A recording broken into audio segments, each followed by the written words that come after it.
Polygamy is a topic that has historical and cultural significance in Ghana. In many parts of the country, particularly in rural areas, polygamy is still practiced, though it is less common in urban areas. Traditionally, polygamy was considered a sign of wealth and power, as it allowed men to have multiple wives and larger families. However, in recent years, there has been a shift towards monogamy due to factors such as changing social values and economic constraints.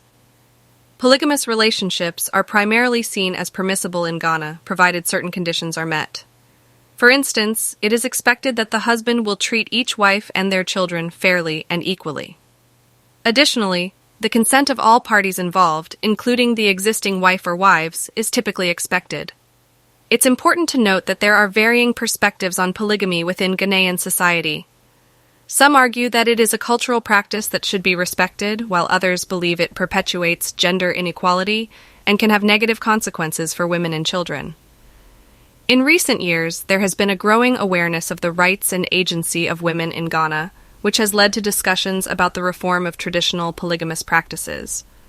Overall, polygamy in Ghana is a complex and evolving topic, influenced by cultural, social, and economic factors. Polygamy in Ghana, like in any society, also comes with some negative impacts. 1. Gender inequality. Polygamy often reinforces traditional gender roles and can perpetuate gender inequalities within relationships. The husband may have more power and authority, while the wives may have less agency and decision-making authority. 2. Jealousy and rivalry. Having multiple partners within a polygamous relationship can lead to jealousy, rivalry, and competition amongst the wives. This can create tension and conflict within the household and negatively impact the emotional well-being of the individuals involved. 3. Limited resources. Polygamy can strain household resources including finances, physical space, and emotional support. With multiple spouses and children to provide for, it can be challenging to meet the needs and demands of everyone. 4. Children's well-being. Polygamy can have negative consequences for children in polygamous families.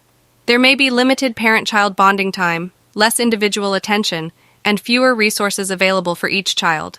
This can affect their overall development and well-being. 5. Social exclusion and stigma.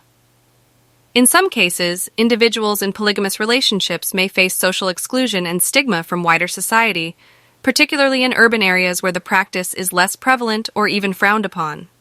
It's important to note that these negative impacts are not inherent to polygamy itself, but rather the way in which it is practiced and the societal norms that surround it. There are certain cultural and societal contexts in which these negative impacts may be minimized, but it's crucial to take into account the individual experiences and perspectives of those involved. For individuals in polygamous relationships, here is some advice that may be helpful. 1. Effective communication.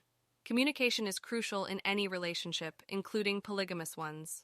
It is important to have open and honest conversations with your partners about expectations, needs, boundaries, and any emotional concerns that may arise.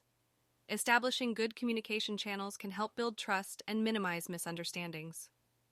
2. Equity and fairness. Strive to create an environment of fairness and equity within the family. This can involve treating all partners with respect, ensuring equal access to resources and opportunities, and actively working towards addressing any imbalance or inequality that may exist. 3. Emotional well-being. Pay attention to your own emotional well-being and that of your partners. It is important to prioritize self-care and provide support to each other. This might include creating personal time and space, fostering emotional connections between partners, and seeking professional help if needed. 4. Collaboration and partnership. Viewing the relationship as a partnership can be helpful. Collaborate on household tasks, parenting responsibilities, and decision-making. This can foster a sense of teamwork and cooperation among all partners, enhancing overall relationship satisfaction. 5. Reflection and adaptation. Regularly reflect on the dynamics and challenges of the relationship and be open to adapting and evolving as necessary. Each polygamous relationship is unique, so it's essential to be flexible and willing to adjust to changing circumstances or individual needs. 6. Seek support. Consider seeking support from counseling or support groups specifically designed for individuals in polygamous relationships. These resources can offer guidance, validation, and a space to share experiences with others facing similar situations. Remember, it is crucial to prioritize the consent and well-being of all parties involved in any relationship, including polygamous arrangements. Open communication, mutual respect, and consideration for each other's needs are essential elements for navigating any relationship successfully.